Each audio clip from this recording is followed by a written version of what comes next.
Débat pressé reçoit aujourd'hui un homme politique, Adama Daïko, président du parti Doromikan, dont les dossiers ont été rejetés aux dernières élections présidentielles. Mes dossiers n'ont jamais été rejetés.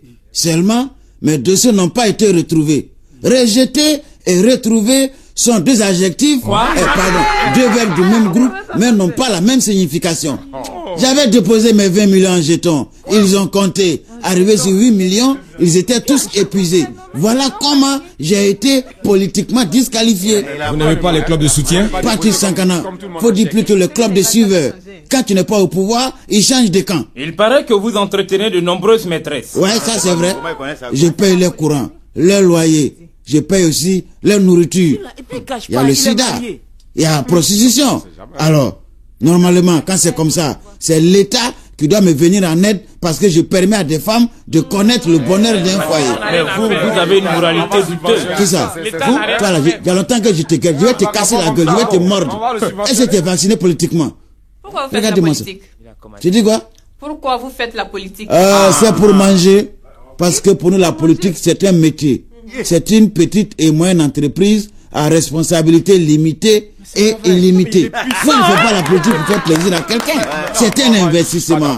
Et comme ça, logique, quand on sera au pouvoir, chacun va se rattraper. On va récolter les fruits. Vos portables sont toujours occupés. Il est difficile de vous joindre. Ah ouais, c'est vrai, le portable, on fait cabine cellulaire avec ça. Ça nous permet d'avoir un peu d'argent dans la caisse du parti. Il y a même des clients qui viennent appeler en anglais chez nous. Vous voyagez beaucoup? Ah oui, assez. Parce qu'il faut voyager pour aller rencontrer les bailleurs de fonds et non les avaleurs de fonds. Il faut aller rencontrer les investisseurs et non les envahisseurs. Parce que nous, on veut la mondialisation et non la mangeonisation. À quand remonte votre dernier voyage? D'abord en Afrique, oui, le Tchad. Si on pouvait exporter la chaleur, le Tchad allait être le premier pays exportateur de chaleur dans le monde. Oui, ça c'est... Et si mon collègue président Ablaye Wade doit aller au Tchad, il faut qu'il porte perruque. Parce que la chaleur même rend les femmes chauves là-bas.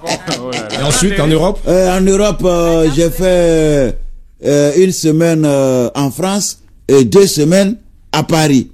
Donc ça m'a fait calculer rapidement 3 semaines en Europe. Mais il y a beaucoup de blancs en France.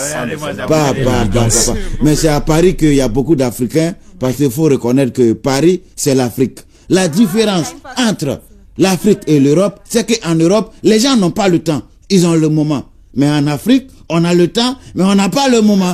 Oui, mais vous n'êtes pas encore au pouvoir et vous avez pris du poids. Ça veut dire que ça marche bien pour votre parti. Mais pourquoi vous voyez le mal partout? Hein? C'est normal, parce que moi je respecte l'article 35 de mon parti qui dit qu'avant d'arriver au pouvoir, le chef de parti doit grossir un peu. Il doit respecter un minimum de kilos. C'est ce que j'ai fait.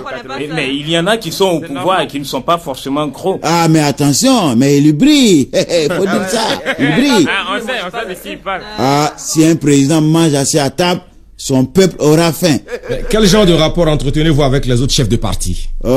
Écoutez, c'est des rapports forcés, des rapports obligés, voire même piégés. Voilà, on rit ensemble comme des lycéens, mais une fois que chacun rentre chez lui, il sait réellement ce qu'il pense de l'autre. Quel est votre calendrier d'audience? Ah, ça c'est une très bonne question.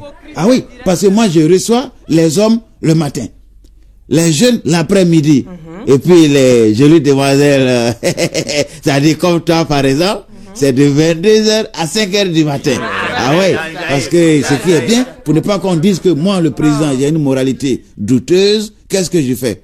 J'ai dit, il faut que ton mari t'accompagne, ou bien ton copain n'a qu'à t'accompagner. Mais attention, pendant l'audience, ton mari reste dehors.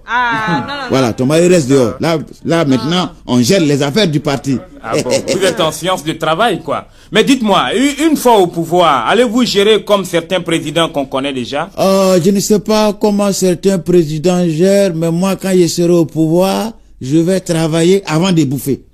Au lieu de bouffer, avant de travailler. Vous avez demandé récemment à vos militants de descendre dans la rue et ceux-ci ont refusé. Vous avez été désavoué, voire même humilié. Ah ouais, c'est pas faux, c'est pas faux. Et vous n'avez pas démissionné par humilité. Mais depuis quand on démissionne dans ce pays? Cela a commencé, hein?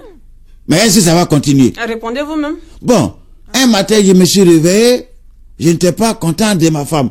Et j'ai dit à mes militants, chers militants, marchez, tout le monde dans la rue. Et seulement pour ça, hein? Ils disent non. J'ai dit pourquoi? Il dit, cette fois-ci, il faut que tes enfants soient aussi dans la marche. Parce que quand on marche, il y a les coups de poing perdus, il y a les gifles perdus. Comme ça, ils sauront combien de fois eux, ils souffrent pour nous. Ah oui. Mais malheureusement pour eux, et heureusement pour moi, mes enfants, je les ai fait tous partir. Au village? Quel village? Moi, mes enfants au village, en Europe et d'autres aux États-Unis. Ah, on a tout compris. C'est comme ça, mais non, mais c'est déjà